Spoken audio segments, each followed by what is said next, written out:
से इस कथा को सुशोभित करने के लिए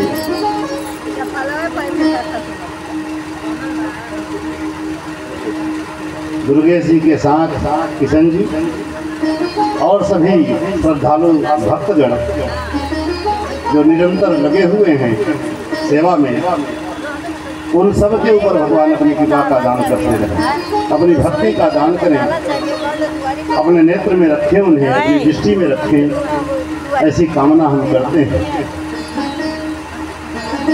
आज श्रीमद् भागवत ज्ञान यज्ञ का तीसरा दिवस है, तृतीय दिवस। हाँ, और अब हम सब अपने मुखारविंद को पवित्र करने के लिए, अंतःकरण को शुद्ध निर्मल करने के लिए भगवान के नाम कीर्तन का जप करेंगे। इसके साथ कथा में प्रवेश करेंगे। श्रद्धापूर्वक सब लोग भगवान का कीर्तन करें।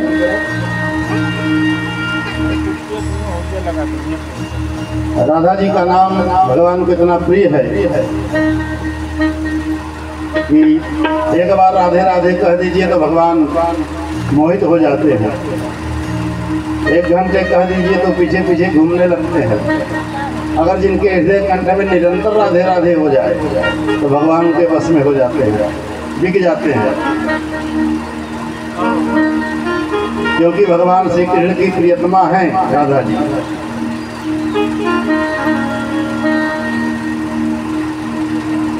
कि राधे तेरे चरणों की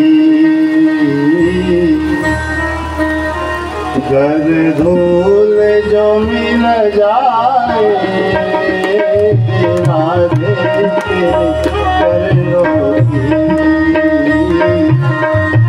गर धूल जो मिल जाए, राधे तेरे चरणों की।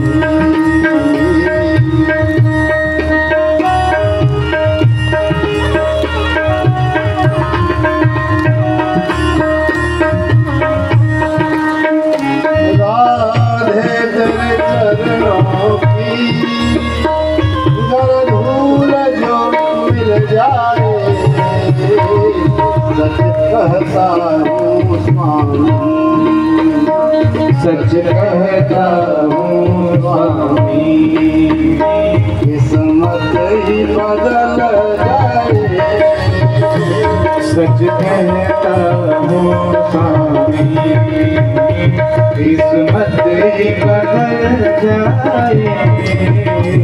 राधे के चरणों की, राधे के चरणों की गर धूल जो मिल जाए, राधे तेरे चरणों की।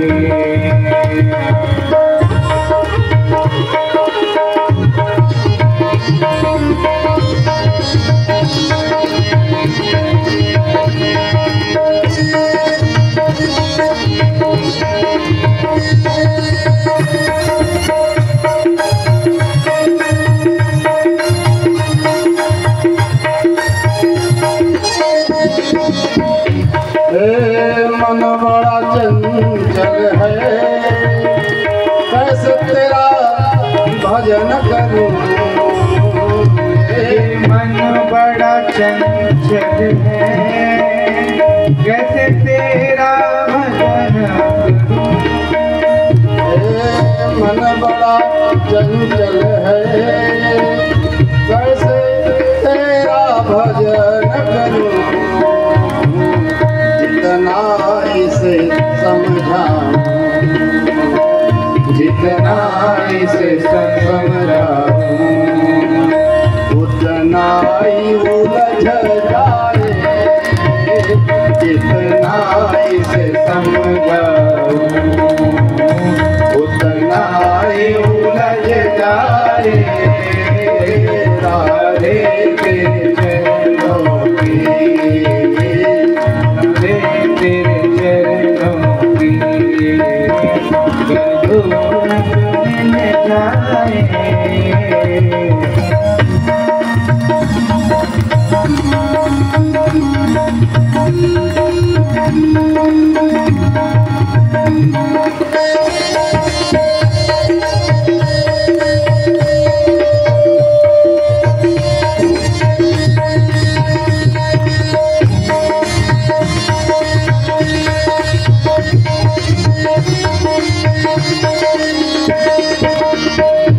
नजरों से गिरा लाना चाहे कितनी सजा देना, नजरों से गिरा लाना चाहे कितनी सजा देना, नजरों से गिरा लाना चाहे कितनी सजा देना, नजरों से जो गिर जाए, नजरों से जो गिर जाए, मुश्किल है समझ आए, नजरों से जो गिर जाए, मुश्किल है संभल पाए, राधे के चरणों की, राधे के चरणों की, गर धूल जो मिल जाए, राधे के चरणों की, गर धूल जो मिल जाए, सच कहता हूँ स्वामी, सच कहता हूँ स्वामी, तकदीर बदल जाए, सच कहता हूँ स्वामी, तकदीर बदल जाए,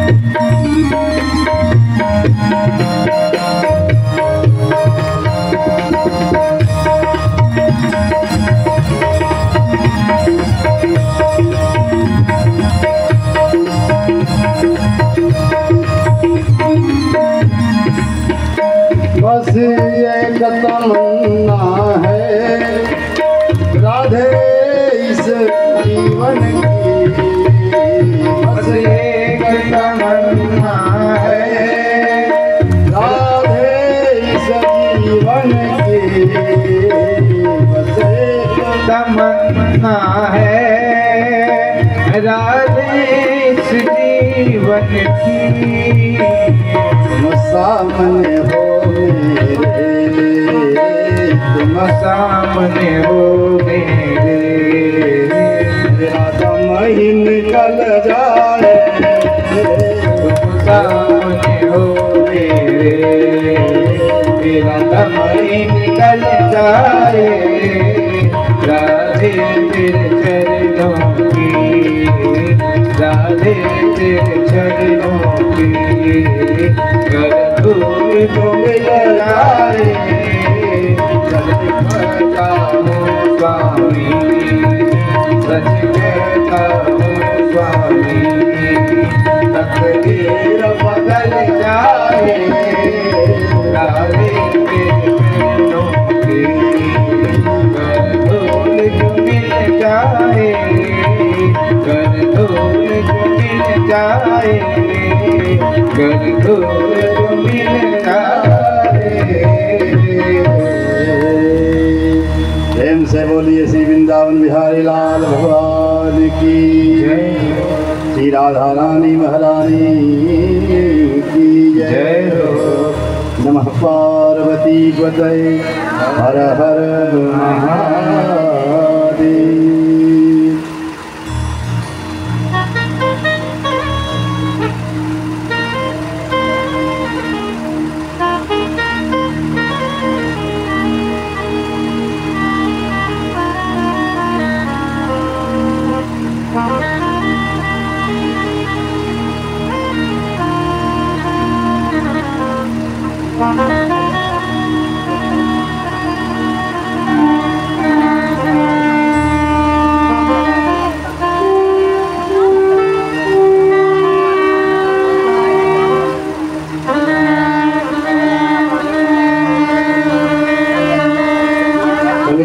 में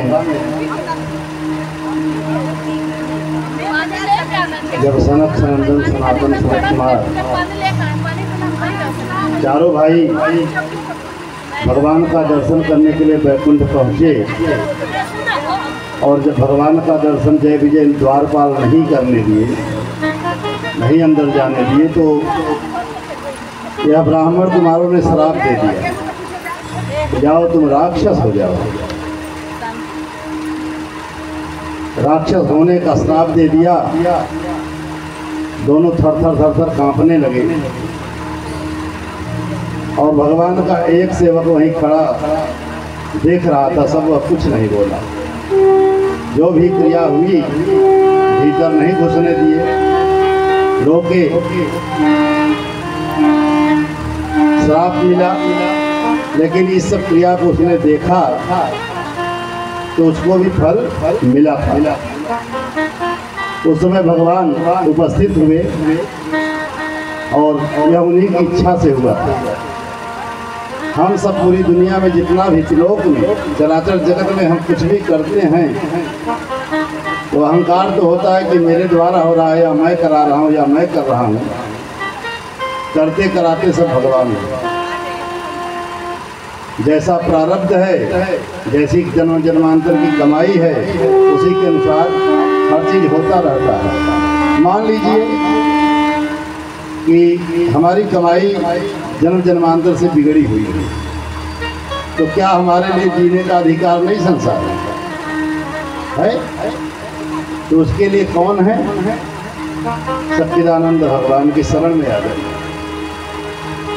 चाहे जैसे भी हैं हम, कर्म बिगड़ गया है, चाहे ज्ञान में चाहे अज्ञान में, चाहे जानकारी में चाहे बिना जाने, तो एक उपाय है कि भगवान की शरण में चले जाएंगे तो भगवान दयालु हैं, करुणा निधान हैं, वो हमारे पापों का शमन कर देंगे और हमको पवित्र और निर्मल कर देंगे भगवान।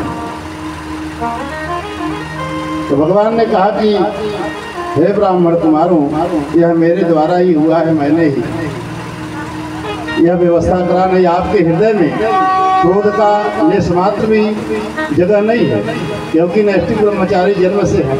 ये सब भगवान ब्रह्मा जी के मानस पुत्रों में है। पहला अवतार भगवान का वही था, सनक सनंदन सनातन सनत कुमार। श्राप दे दिए कि राक्षस हो जाओ। उसी समय आद्य कल्प या पद्म कल्प के समय की बात है। इस समय 12 कल्प चल रहा है। उस समय कश्यप ऋषि और उनकी पत्नियां, 13 पत्नियां बताते हैं भागवत में कि दक्ष की कन्या 60 कन्याएं थी, उसमें से 13 जो है कश्यप ऋषि को दी गई थी। उसमें दिति और अदिति 2 पत्नियां उनकी। अदिति से देवताओं का जन्म हुआ। तो जब देवता, इंद्र आदि देवता, वरुण सब हो गए, तो दिति के मन में हुआ कि हमारे भी पास पुत्र हो। अब भगवान की लीला देखिए कहाँ से कहाँ चलती है, कैसे कैसे। भगवान ने श्राप दिलवा दिया जय विजय को। अब जय विजय को राक्षस होने का श्राप मिल गया। अब राक्षस होंगे, जन्म लेंगे तब तो। अब उसी समय जो है दिति जो है कामातुर हो गई, और उस समय कश्यप ऋषि साधना में बैठे थे, तपस्या में। बलात् उनका हाथ पकड़ के घसीट के ले गई कि हमारे साथ जो है आप संसर्ग करिए और पुत्र प्राप्ति हमको भी चाहिए। दिति के, अदिति के पास देवता हैं तो मेरे पास भी पुत्र हों। तो भगवान कश्यप जी ने कहा कि यह उचित समय नहीं है देवी। 4 बज रहा है, 4 से 7 बजे तक जो है संध्या काल है। इस समय भगवान शंकर जी अपने गणों के साथ विचरण करते रहते हैं। इस समय यह सब क्रिया ठीक नहीं है। लेकिन उनकी संतुष्टि के कारण कश्यप ऋषि जो है गर्भाधान किए, और उस समय यही दोनों राक्षस उनके गर्भ में स्थापित हो गए, जय और विजय, जिसका नाम हिरणाक्ष और हिरा कश्यप हुआ। पहले हिरणाक्ष का जन्म हुआ। 100 वर्ष तक अपने गर्भ में दिति मैया रखे रह गई उनको कि देवता इनका वध न कर दें। लेकिन उस समय कश्यप ऋषि ने श्राप भी दे दिया कि तुमने जो कृत्य कराया है यह अशोभनीय है और शास्त्र के विपरीत है। ये राक्षस होंगे और बड़े बलवान राक्षस होंगे। तो दिति जी ने उनके पैर पकड़ करके क्षमा याचना किया और कहा कोई और उपाय है कि मेरे वंश में सब राक्षस ही हो जाएंगे, क्योंकि वंश परंपरा वहीं से चलेगी। तो कश्यप ऋषि ने उनको आशीर्वाद दिया कि तुम्हारे एक नाती होगा जो बहुत ही भगवान विष्णु का अनन्य भक्त होगा, भगवान का परम भक्त होगा। समय आया और हिरण्याक्ष जन्म ले लिया। हिरण्याक्ष पृथ्वी को ले जाके समुद्र में अथाह जल में डुबो दिया था। जब सृष्टि का निर्माण करने लगे भगवान, ब्रह्मा जी उनकी नाभि से प्रकट हुए, तो ब्रह्मा जी को लगा कि मैं कौन हूँ और कहाँ से आ गया हूँ, मेरा नाम क्या है। प्रश्न उठा उनके हृदय में। तो उनको लगा कि जिस कमल के पुष्प पे हम बैठे हैं, अगर इसी कमल नाल में घुस जाएं तो शायद पता चल जाएगा मेरा आदि अंत कहाँ है। कई कल्प तक उसी में चलते रहे ब्रह्मा जी। ब्रह्मा जी अपनी गति से चल रहे हैं, हम लोगों की गति तो छोटी है। कई कल्प चलते रहे लेकिन उस नाभि कमल का जो है था नहीं चला। भगवान की था लगाना चाह रहे हैं तो था लगेगा, नहीं लगता है। निगम नेत शिव पार न पावा, माया मिग पाछे सुझावा। भगवान कृपा कर दे आपके ऊपर, करुणा कर दे तो आपके पीछे पीछे चल देंगे। जैसे मारीच के पास जब रावण आया, कहा अगर ये कपट भाव में बड़ा निपुण था, मारीच मामा था रावण का।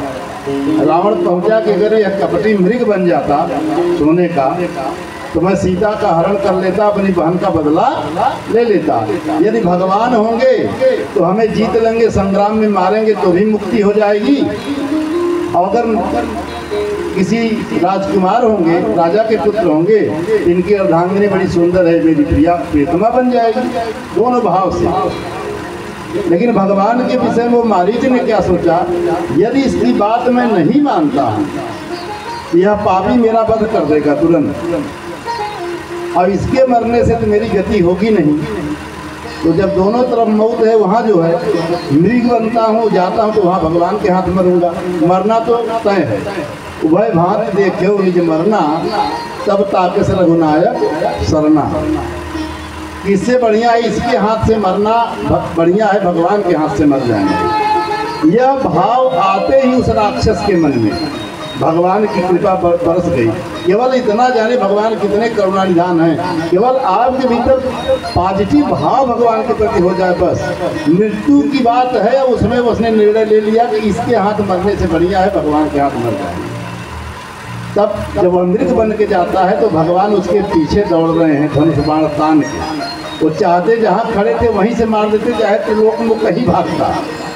उसका उदाहरण देखिए, जब माता जानकी जी को कौवे ने, जयंत ने चोंच मार दिया तो भगवान दौड़े थे उसके पीछे, दौड़े नहीं थे, वहीं से सीख उठाया और उसी से संधान कर दिया और वह ब्रह्मास्त्र बन गया और उसके पीछे लग गया। ऐसे जब वो मृग था, घूम रहा था, तो भगवान चाहते तो वहीं से बाण चला देते, हो चाहे जहाँ जाता मर जाता। लेकिन दोनों जयंत और मारीच के भीतर का, दोनों के भीतर भाव में अंतर है। एक पूर्ण भाव से समर्पित हो गया कि हम मरेंगे तो भगवान के हाथ, और एक जो है भगवान की ताकत देख रहा है कि देखिए भगवान के भीतर कितनी ताकत है, सामर्थ्य है कि भी राजकुमार हैं। अब जो है निगम नेत शिव पार न पावा, माया में पाछे सुधावा। भगवान शंकर जी वेद और बड़े बड़े तपस्वी महात्मा, ब्रह्मा जी जैसा तपस्वी भगवान की था नहीं पाते हैं। आज ब्रह्मा जी कमल नाल में घुस के उसकी था लगा रहे हैं। कई कल्प बीत गया, जब था नहीं लगा डर के मारे आके बैठ गए उसी पे कि कहीं भटक न जाए इस कमल नाल में, कहीं घूम गई कमल नाल तो हो जाएगा कल्याण। आके बैठे, परेशानी में थे तो आकाशवाणी हुई कि ब्रह्मदेव मुझे जानने के लिए त और प 2 अक्षर सुनाई दिया कि तप करो, मुझे ऐसे नहीं जान सकते, तप करो मेरे लिए। ओम नमो भगवते वासुदेवाय का तप किया उन्होंने बहुत दिनों तक, और जब तप किया तब उनके भीतर वह तेज उत्पन्न हुआ सृष्टि रचने का। तो तो उनके मन से भगवान ने कहा अब तुम सृष्टि की रचना करो। तो जब सृष्टि ब्रह्मा जी देखे रहेंगे तब न रचेंगे। आप जो चीज़ नहीं देखे उसकी रचना कैसे करेंगे? तो भगवान ने कहा कि जैसे सृष्टि थी उसका संकल्प करो, सृष्टि पूर्व काल में भी थी। तो उनके 10 मानस पुत्र पैदा हुए। पहले मन से ही सृष्टि रचना किया उन्होंने। पहले मैथुन सृष्टि नहीं थी स्त्री पुरुष का संयोग वाला, पहले मन से ही सृष्टि हुई। मन से 10 पुत्रों को पैदा किया और 10 ब्रह्मचारी निकल गए, गृहस्थ नहीं बने। उसमें वशिष्ठ जी हैं, अत्रि जी हैं, ये सब हैं जितने हैं, मरीच आदि ऋषि, कश्यप, सब ये सब तपस्या में चले गए। इसके बाद जो है नारद जी 10वां पुत्र है। नारद जी से कहा कि तुम जाओ सृष्टि रचो। नारद जी ने कहा 9 लोग तो चले गए तपस्या में, हम काहे का, हम नहीं जाएंगे। जब ये भी बात नहीं माने तो ना ब्रह्मा जी ने भी इनको श्राप दे दिया कि जाओ तुम कहीं स्थिर नहीं रहोगे, बात नहीं मान रहे। कहीं कहीं छेपक कथाओं में है कि नारद जी ने भी श्राप दे दिया। ब्राह्मण कुमार थे, उन्हीं के पुत्र थे कि भी आपकी भी पूजा नहीं होगी। इसके बाद जो है भगवान ने कहा कि सृष्टि मुझसे नहीं हो पा रही प्रभु, अब आप ही कुछ करिए, हम तो सृष्टि करने में समर्थ हैं। तो भगवान ने फिर इनके भीतर प्रविष्ट हुए और उसी ब्रह्मा के 2 शरीर हो गई, आधे पे निकल गई 2 शरीर। एक तरफ जो है मनु महाराज हुए पुरुष और एक तरफ स्त्री, पुरुष स्त्री का जोड़ा उत्पन्न हो गया। वाम भाग से जो है एक स्त्री हुई और दाहिने भाग से पुरुष हुआ। इसीलिए जो है स्त्रियां पत्नी जो होती वामांगी होती है। उस महाविराट पुरुष से वाम भाग से हम प्रकट हुए हैं। और इसी तब मनु जब हुए और शत्रुपा 2 लोग हुए, तो 2 लोग जब हो गए तो अब पृथ्वी जलमग्न थी। ब्रह्मदेव को प्रणाम किया और कहा कि प्रभु हम सब कहाँ जाके निवास करेंगे? आप बोल रहे हैं सृष्टि रचो। अभी बड़ी चिंता में पड़े कि सृष्टि सही में कहाँ सृष्टि बनेगी तो टिकेगी कहाँ, जगह होना चाहिए। इतना सोचते ही उनके नाक से एक छोटा सा बाराह निकला। वह धीरे धीरे धीरे धीरे इतना विराट हो गया, पर्वताकार हो गया। पर्वताकार हुआ। ब्रह्मा जी भी देख रहे हैं कि है कौन है। फिर देवता लोग फूलों की वर्षा करने लगे कि कोई सच्चिदानंद भगवान ही है, इनके सिवा कोई हो नहीं सकता। और बड़े वेग से उसी समुद्र में भगवान कूदे पृथ्वी को लाने के लिए। उस समय जो है यह कश्यप नंदन हिरणाक्ष जो है घूम रहा था हर जगह और नारद जी को पकड़ लिया कि ऐसा करो तुम हमसे आओ, युद्ध करो। कोई सिस्टम है नहीं जो हमको देखता है, देवी देवता सब भाग जाते हैं, तुम केवल बीड़ा बजाना जानते हो कि युद्ध भी करना। कहा कि बीड़ा तो हम बजाते हैं, युद्ध तो नहीं जानते, लेकिन युद्ध आपका करा देंगे आपके जैसा ही वीर से। कहा बताओ कहाँ है? कहा अभी अभी इसी समुद्र में गया है। अब गदा लिया, तुरंत घुस गया समुद्र के अंदर। समुद्र के अंदर गया। अब भगवान उधर से पृथ्वी मैया को लेके अपने दांत पे लेके आ रहे थे रख के। कई बार गदा का प्रहार किया, कई बार भगवान इधर उधर हुए। भगवान ने उस पृथ्वी मैया को स्थापित किया और अपने पैर के घर्षण से उस जल को स्तंभित कर दिया। मतलब स्तंभित करना मतलब जैसे बर्फ जम जाता है तो खड़ा हो जाता है, पानी ही बर्फ है, भले पानी मुलायम है लेकिन जब स्तंभित होता है तो बर्फ हो जाता है। भगवान ने अपने पैर से खींच दिया, उतना जल जो है वह बर्फ की तरह खड़ा हो गया। उसी पे पृथ्वी भगवान ने रख दिया। ये जान लीजिए कि पृथ्वी भी जल पर ही टिकी है। बस वही पपड़ी अगर भगवान तोड़ दे नीचे का तो रसातल में फिर चली जाएगी। तब भगवान जब खाली हो गए तब इसको केवल भागवत में ऐसा लिखा है कि भगवान ने केवल एक तमाचा यहाँ मारा। भगवान हिरणाक्ष को एक तमाचा किया, नाक से कान से नाक से सब जगह से ब्लड आ गया। अब ब्लड इतना आया कि पूरा समुद्र लाल हो गया। देवता चले भाग कि लगता है जो गए थे उन्हीं को मार दिया हिरा। लेकिन ब्रह्मा जी टिके हुए थे कि नहीं ऐसा तो नहीं हो सकता है। जब भगवान को देखे लोग बाहर आके, भगवान आए तब सब फूलों की वर्षा की, स्तुति किया सब भगवान की। तो बोलिए श्री 12 भगवान की। 12 भगवान का अवतरण हुआ। भगवान बहुत सारे अवतार लिए, जिसमें रामकृष्ण नरसिंह का अवतार बहुत ही श्रेष्ठ रहा, जिसमें बहुत सारी लीला भगवान ने किया है। कपिल मुनि का अवतार भगवान का ही है। गौतम बुद्ध जो हुए थे भी भगवान के ही अवतार में आते हैं। कल्कि का अवतार होने वाला है। सनक सनंदन सनातन सनत कुमार, चारों ब्रह्म कुमार जो है आज भी 5 वर्ष के दिखते हैं। आयु तो बहुत ज़्यादा है, आयु की गणना नहीं कर सकते, लेकिन जो है ये 5 वर्ष का जो बच्चा रहता है, ऐसे ही नंगे कमंडल लेके चलते रहते हैं, आपस में ही सत्संग कर लेते हैं। अगर कोई नहीं इकट्ठा हुआ, एक सुनाने लगेंगे, 3 बैठ के सुनने लगते हैं। अब पूरा जीवन सत्संग में गया है। सत्संग की महिमा अपार है। तात स्वर्ग अपवर्ग सुख धरी तुला एक अंग, तूलन ताई सकल में जो सुख। आज आप लोग बैठ के कथा सुन रहे हैं, सत्संग सुन रहे हैं, परम भाग्य है। नहीं इस काल में टीवी मोबाइल की दुनिया में, फैशन की दुनिया में कौन सुनने जाएगा बताइए? सोचेगा भगवान की कथा सुन के मिलेगा क्या? अरे जो मिलेगा वो तो वही जानेगा। सो सुख जाना ही मन रुकाना, नहीं रसना पर जाए बताना। भगवान की कथा में प्रेम करिए, भगवान में प्रेम हो जाएगा। जब भगवान में प्रेम होगा तो उसका अभी थोड़ी मुक्ति हो गया कि हम मुक्त हो गए। बार बार जन्म हो रहा है, बार स्त्री पुरुष बनना, 84 लाख योनियों की जितने जीव है वह बनना, इन सबसे कौन रक्षा करेगा? भगवान से जब हम प्रेम करेंगे, भगवान से हमारी भक्ति जुड़ेगी, भगवान हमें अच्छे लगेंगे तब ना। अब वहाँ पद हो गया उनका, भगवान स्थापित कर दिए, मनुष्य रूपा उस पर विराजमान हुए। इसके बाद जो है पर्वत आदि नदियाँ सब उस पर स्थापित किया ब्रह्मदेव ने, ब्रह्मा जी ने। फिर सृष्टि वहाँ से चली। तो मनु महाराज के 2 पुत्र हुए। बड़ा पुत्र हुआ प्रियव्रत और छोटा पुत्र हुआ उत्तानपाद, और 3 इनकी कन्याएं, आकुति, प्रसूति और देवहूति। तो उत्तानपाद के एक लड़के हुए, उनका नाम है ध्रुव। वो जो है सुनीति के पुत्र हैं। और एक जब ये गए जंगल में शिकार उकार खेलने, तो वहाँ एक और स्त्री को देखा, उससे लोभित हो गए और उससे विवाह करके लाए। उसका नाम है सुरुचि। और सुरुचि से ज़्यादा प्रेम करने लगे। तो 2 पत्नियां घर में है, जिससे पति ज़्यादा प्रेम करता है उसका भाव थोड़ा बढ़ जाता है भाई, कि हम जो कहेंगे वही सुनेगा। और जबकि पहली पत्नी बड़ी ही आज्ञाकारी, बड़ी ही सुशील थी, उससे थोड़ा कम सुंदर थी, बस इतने बात।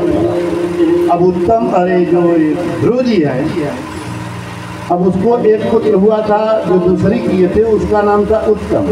उत्तम को लेके उत्तानपाद अपने गोद में उसको खिला रहे थे। उसी समय ध्रुव दौड़ के गया और दूसरी गोद में बैठना चाहा, तो उसकी पत्नी ने, सुरुचि ने बाँह पकड़ के खींच लिया। कहा और नीचे, तुम्हें यहाँ बैठने का अधिकार नहीं है, इसी जगह बैठना है तो पहले जाओ भगवान को प्रकट करो, उनसे आशीर्वाद लो, इसके बाद आके यहाँ बैठोगे। तो ध्रुव जी बड़े गलाने में जाके अपनी माता जी से कहा, सुनीति से, कि ऐसे ऐसी मम्मी ने किया है हमारे साथ, जो छोटी बात है। उन्होंने कहा बेटा ठीक कहा है, कुछ गलत नहीं है, उसकी परवाह मत करो, और तुम भगवान को जो है भगवान की सन्निधि में हो जाओ, भगवान के नाम रूप को पकड़ो, वही सबसे बड़ा सार है दुनिया में, और कोई सार नहीं है। अब इतना गलान हुआ भाई कि एक पुत्र को बैठाए, एक पुत्र को नहीं बैठाए हैं। संकल्प ले लिया इन्होंने। संकल्प लेके माता जी से चरण स्पर्श किया और कहा, भैया मैं भगवान को प्रकट करने के बाद ही मैं घर लौटूंगा। बीच में जब संकल्प हुआ, चलने लगे, माता ने बहुत प्रयास किया रोकने के लिए, नहीं रुके। तो बीच में भगवान ने परीक्षा लिया कि देखो ठोक बजा के कि चल पाएगा कि नहीं चल पाएगा। नारद जी को भेज दिया बीच में। नारद जी आए, उन्होंने कहा कहाँ जा रहे हो बेटा? जंगल में भालू शेर चीता सब घूमते हैं, तुम्हें खा जाएंगे। कहा नहीं नहीं, हमको कोई नहीं खाएगा, हम जाएंगे भगवान को प्रकट करेंगे। कहा तुम्हें भूख लगेगी तो मैया कहाँ मिलेगी वहाँ? 5 वर्ष के बालक हैं ये।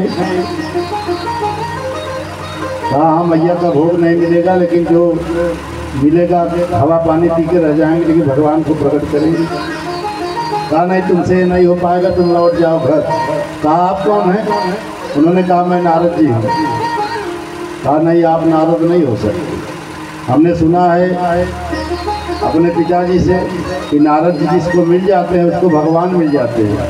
अब आप अगर नारद जी हैं तो उनको भगा रहे हैं घर, तो आप नारद जी नहीं होंगे। इतना सुनते ही नारद जी की आंखों में आंसू आ गया और उसको पकड़ के गोदी में ले लिए। अगर ऐसी तुम्हारी कामना है और इतनी बड़ी श्रद्धा है हमारे प्रति, तो मैं तुझे वह गुरु मंत्र देता हूँ, उसी का जप करना ध्यान से, खूब भजन से, अवश्य भगवान तुझे मिल जाएंगे। तो गुरु के वचनों में प्रीति हो तो भगवान सन्निकट हैं, और गुरु केवल खिलौना बन गया कि हमने भी गुरु मंत्र लिया है, हो गया, तो न भगवान मिलेंगे न गुरु की कोई महिमा आपके हृदय में आएगी। भगवान नर स्वरूप में ही ठहरते रहते हैं गुरु बन के। बंदम गुरुपद कंज कृपा सिंधु नर रूप हरि, महामोहतम कुंज जास वचन रविकर निकर। नर रूप में वो हरि ही है। मैं उन गुरु के चरण कमल की वंदना करता हूँ जो नर रूप में, हरि ही नर रूप में जो विचरण करते हैं, जिनसे हम गुरु मंत्र दीक्षा आदि लेते हैं। उनको भगवान की तरह सेवन करना चाहिए, भगवान की तरह उनका पूजन करना चाहिए, उनके सभी बातों पर चलना चाहिए। सोई पावन सोई सुबह शरीरा, जो तन पाए भजी रख दिया। वह सुंदर शरीर वह है, वह सुबह शरीर वह है, स्वस्थ शरीर वह है जिसमें भगवान के नाम रूप का कीर्तन चल रहा है, भगवान का भक्त है, सतमार्ग पे चल रहा है, वही सुंदर है। नहीं तो राम विमुख रह विधि सब देहि। ब्रह्मा के समान यदि आपको देह मिल जाए शरीर, लेकिन भगवान में प्रीति नहीं है, तो कभी गोविंद न प्रशंसा हैं। कभी लोग पंडित लोग उसकी प्रशंसा नहीं करते हैं। इसलिए जो भी शरीर भगवान ने दिया है, उसी शरीर से, उसी भाव से हम जो है भगवान का अर्जन करते हैं, पूजन करते हैं और भगवान के नाम का कीर्तन करते हैं। अरे सारे तीर्थ धाम आपके चरणों में, चरणों में, हे गुरुदेव प्रणाम आपके चरणों में। सारे तीर्थ धाम आपके चरणों में, चरणों में, हे गुरुदेव प्रणाम आपके चरणों में। सारे तीर्थ धाम आपके चरणों में, चरणों में, हे गुरुदेव प्रणाम आपके चरणों में।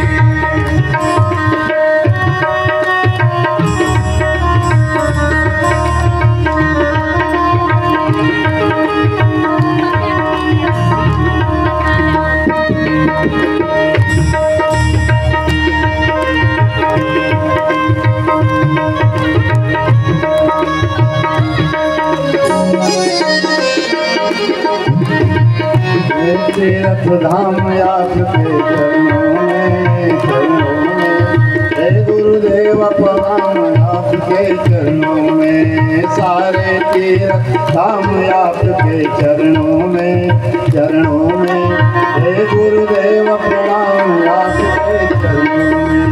सारे तीर्थ धाम आपके चरणों में, चरणों में, हे गुरुदेव प्रणाम आपके चरणों में। हृदय में माँ गौरी लक्ष्मी कंठ शारदा माता है। हृदय में माँ गौरी लक्ष्मी कंठ शारदा माता है। जो भी मुख से वचन कहे वो वचन सिद्ध हो जाता है। जो भी मुख से वचन कहे वो वचन सिद्ध हो जाता है। हे गुरु ब्रह्मा, हे गुरु विष्णु, हे गुरु ब्रह्मा, हे गुरु विष्णु, हे शंकर भगवान आपके चरणों में, चरणों में, हे गुरुदेव प्रणाम आपके चरणों में। सारे तीर्थ धाम आपके चरणों में, चरणों में, हे गुरुदेव प्रणाम आपके चरणों में।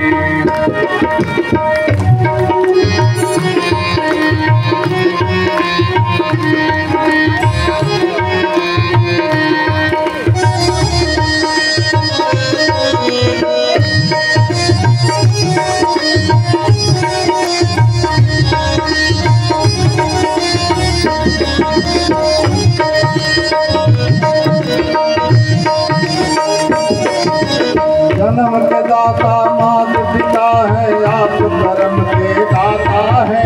जन्म के दाता मात पिता है, आप कर्म के दाता है। आप मिलाते हैं ईश्वर से, आप ही भाग्य विधाता है। आप मिलाते हैं ईश्वर से, आप ही भाग्य विधाता है। दुखिया मन को रोगी तन को, दुखिया मन को रोगी तन को, मिलता है आराम आपके चरणों में। चरणों में हे गुरुदेव प्रणाम आपके चरणों में, सारे तीर्थ नाम आपके चरणों में। चरणों में हे गुरुदेव प्रणाम आपके चरणों में।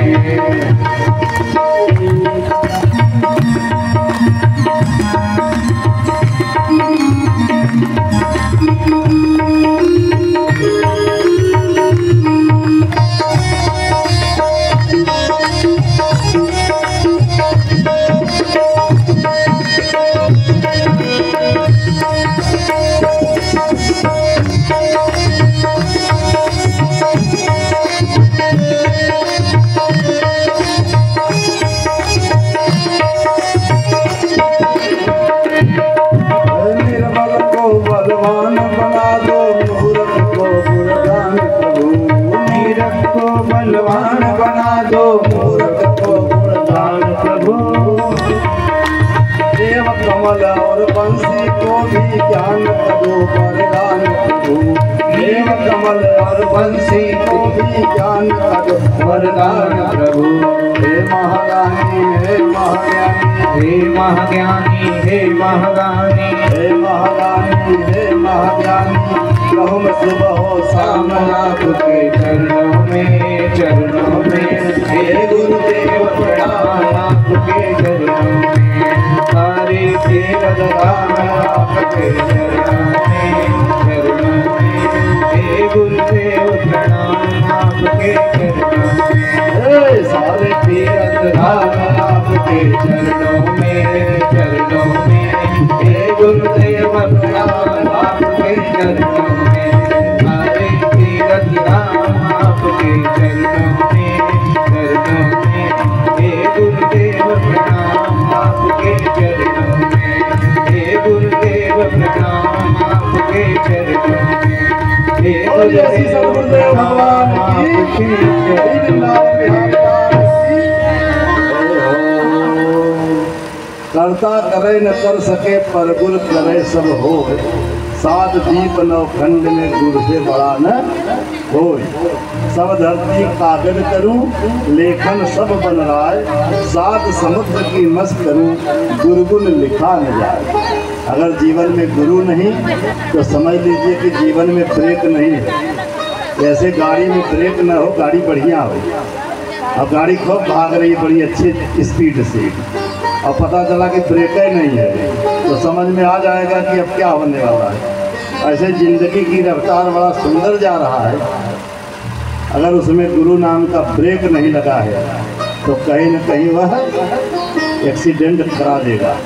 मतलब हम बड़े सदमार्ग से चल रहे हैं, अपने को ज्ञानी समझ रहे हैं और बड़ा पुजारी समझ रहे हैं अपने आप को कि हमको नहीं कुछ छू सकता है।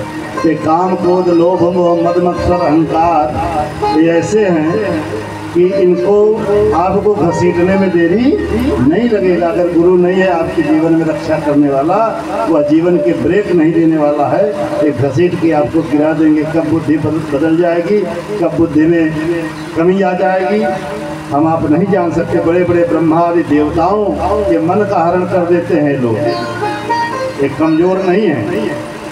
इसलिए भगवान स्वरूप गुरु अगर जीवन में है तो हम जैसे ही अपने पैर को गलत मार्ग पे सोचना चाहेंगे, रखना चाहेंगे, वैसे ही गुरु भगवान वहाँ आके रोक देंगे और हमको बचाते बचाते इस जीवन को पार कर देंगे। इसलिए गुरु की आवश्यकता जीवन में है। अगर गुरु नहीं है तो हम कहीं भी, ये मन इंद्रियों से बना शरीर है, एक यंत्रवत है। शरीर एक मशीन की तरह है, इसके संचालक मन है, बुद्धि है, चित्त है। मन बुद्धि चित्त कहाँ गिर जाए, किस जगह गिर जाए, कोई भरोसा नहीं है। बड़े बड़े तपस्वी विश्वामित्र जैसे लोग हजारों वर्ष तक तपस्या करने के बाद गिर गए कि नहीं?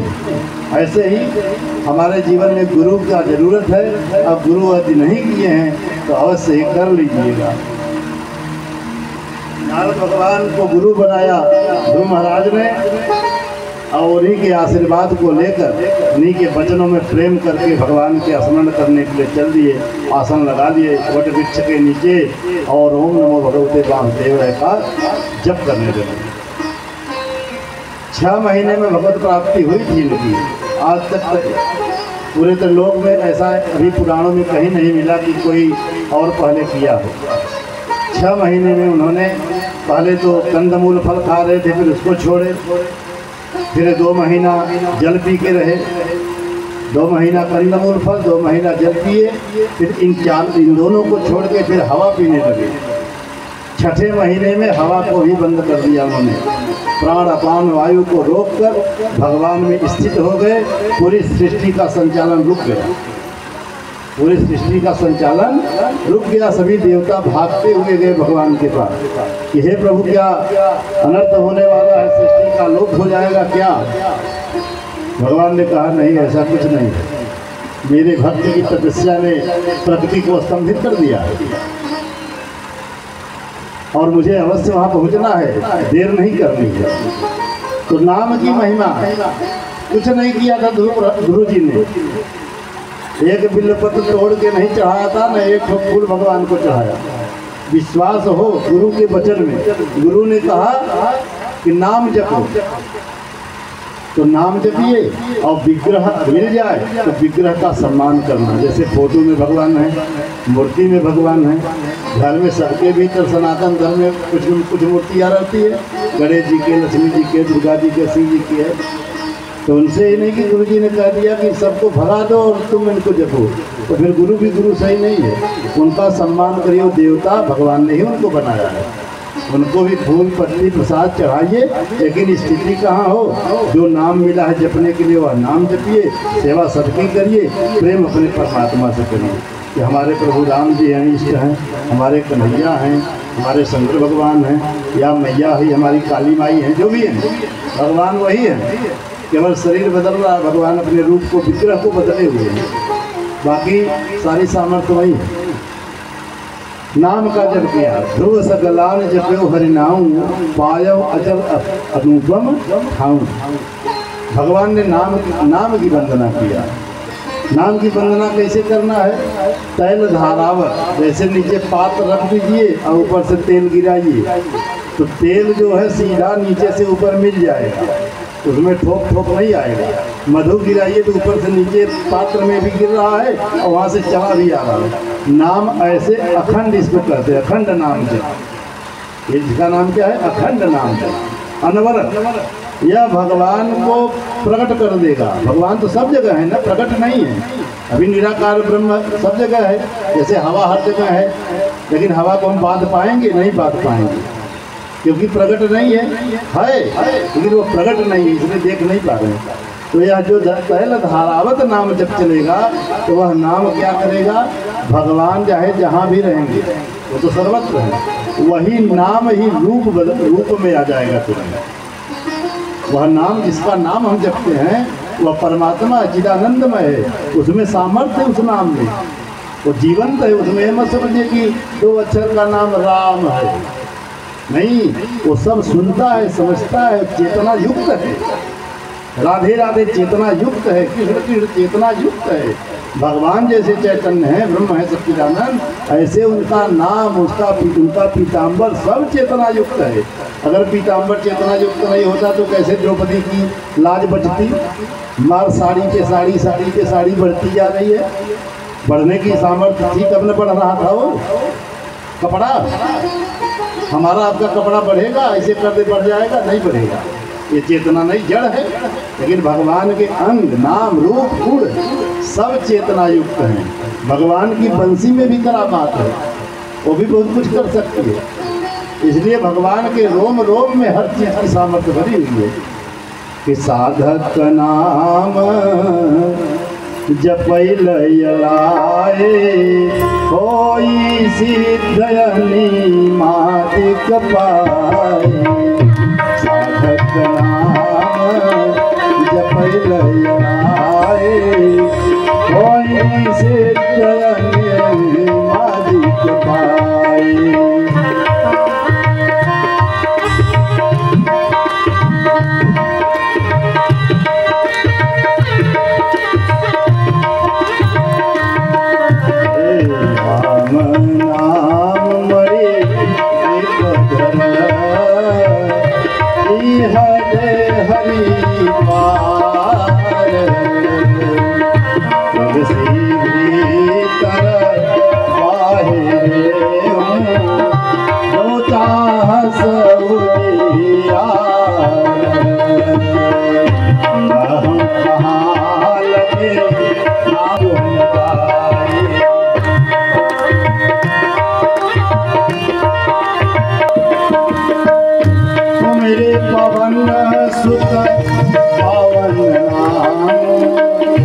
अपने बस करी राखैरा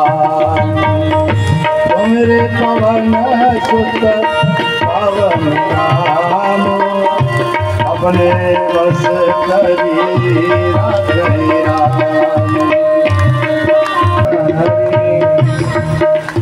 ध्रुव भगवान ध्रुव भक्त हैं, 5 साल के बालक हैं, नाम का जप करने लगे। बस सुबह स्नान कर लेते, स्नान करने के बाद बैठे, जब तक ध्यान में लीन है 2 दिन 4 दिन 6 दिन भाई ध्यान में लीन हो गए तो फिर नहाने वाला काम खत्म। अब तो नाम ही स्नान करा रहा है, नाम में डूब गए, नाम में डूब गए, स्तंभित हुई प्रकृति, भगवान प्रकट हो गए। क्योंकि उनका संकल्प है जो मेरे प्रति जितना कदम चलेगा उसका 1000 गुना मैं उसके प्रति आऊँगा, कदम बढ़ा। आप 1 कदम बढ़ोगे तो भगवान 1000 कदम आपके लिए आएंगे। आप 1 कदम भाग जाएंगे तो 1000 कदम पीछे भगवान भाग जाएंगे। आप भूल जाओगे तो भगवान भी भूल जाएंगे आपको, और जब भगवान भूल जाएंगे उसी समय विपत्ति का पहाड़ आ जाएगा माया में। जैसे ही भगवान आप भूले, माया सर्वव्यापी वो भी है, तत्काल विपत्ति लेके खड़ी हो जाएगी आपके सामने। विपत्तियों से निपटारा पाना है तो केवल भगवान के नाम के जप का आश्रय लीजिए, नाम का जप। वही आप ध्रुव जी कर रहे हैं, नाम जप कर रहे हैं, भगवान प्रकट हो गए, दौड़ के आए क्षीर सागर से भगवान। अब देखे जब ध्रुव जी तो कुछ बोल ही नहीं पा रहे थे।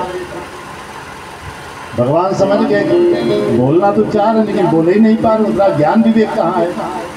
भगवान ने अपने एक भुजा में शंख धारण करते हैं, भगवान स्पर्श करा दिए।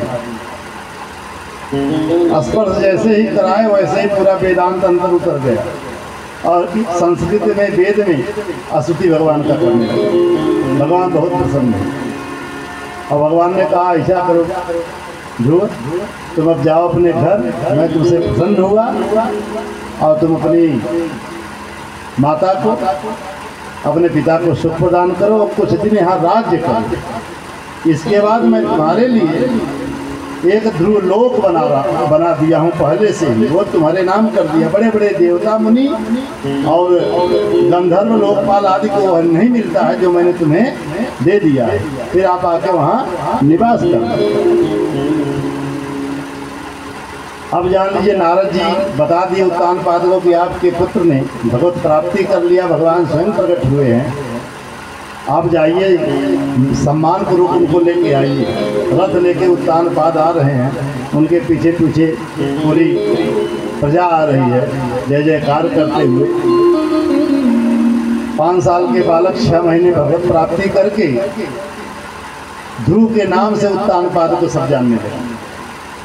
और वही माता जो द्वेष करती थी, ईर्ष्या करती थी, उसके भीतर भी प्रेम हो गया कि मैंने ये क्या कहा कि इसने भगवत प्राप्ति कर लिया। और बहुत दिन तक राज्य किया उन्होंने। फिर इसके बाद जो उनके छोटी माता के पुत्र थे उत्तम जी जाके गंधर्वों से युद्ध कर लिए और उसमें मारे गए यक्षों से। फिर यह ध्रुव जो है उन यक्षों को मारने लगे। इतने यक्षों का संहार कर दिया, तब ब्रह्मा जी मनु महाराज को लेके आए हो, मतलब इनके दादाजी को। ब्रह्मा जी ने क्या है कि उनको रोकिए, भगवान के भक्त हैं, भगवान के भक्त हैं भाई। तो जब आए तो ब्रह्मा जी ने कहा बेटा ये सब बंद करो, निरपराध यक्षों को क्यों मार रहे हो, मत मारो। अच्छा ये ऐसा हुआ क्यों? जो भगवान का दर्शन कर लिया हो, भगवत प्राप्ति कर लिया हो, वो जो है ऐसा अपराध कर सकता है? नहीं कर सकता। केवल एक कमी रह गई।